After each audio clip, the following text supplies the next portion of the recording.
Hey guys, in this video I'm going to show you how to factory reset the Unifi APs. I bought about 19 of them from a school board that was ripping them out. They're used, so I don't know the actual passwords that are on these right now. If you have a bunch of APs plugged in, I don't right now, I only have this one right here. To figure out which IP it is or which actual access point, you could look under the device name, and if you haven't given it an alias, it will actually show up with the MAC address. Which is the last four digits are 8A, 9A, and you could just look on the back of the access point.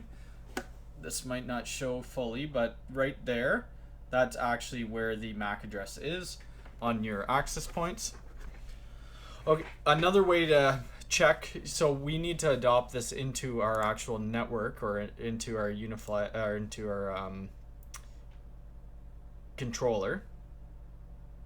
So right here we would click adopt, and then we would add the passwords, username and password, which I don't know. Another way you could check, you could log in through putty. Put that over here. Type in the IP address, which you'll find under here, 192.168.1.12. And then you could try the default password and username, which is ubnt, and then ubnt. See, so we're getting an access deny right now, so we don't know the password. So we're gonna exit that.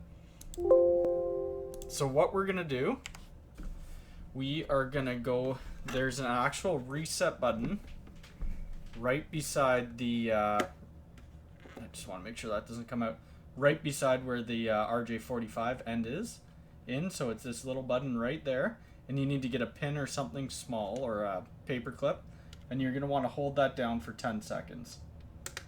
Oops. Try to flip it around while I'm holding it down so that you guys can see. Okay, so then it went off, and then it's going to come back on. So then we'll hold it. Now it's an amber light. Now we'll hold it, and it's green, so we're going to let go. All right, so we'll give that a minute, and then we'll try to actually get into it.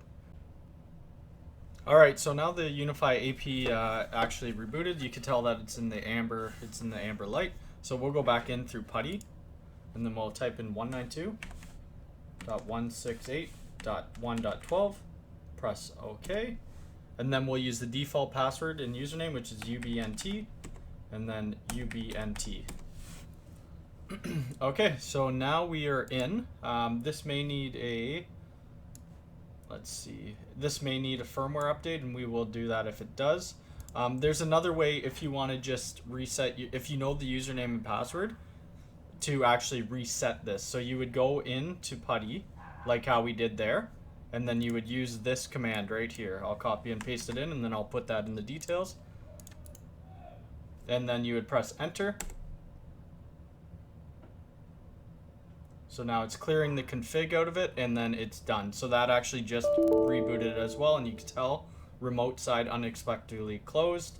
So we're just gonna do a consistent ping on this IP address to wait till it comes back up.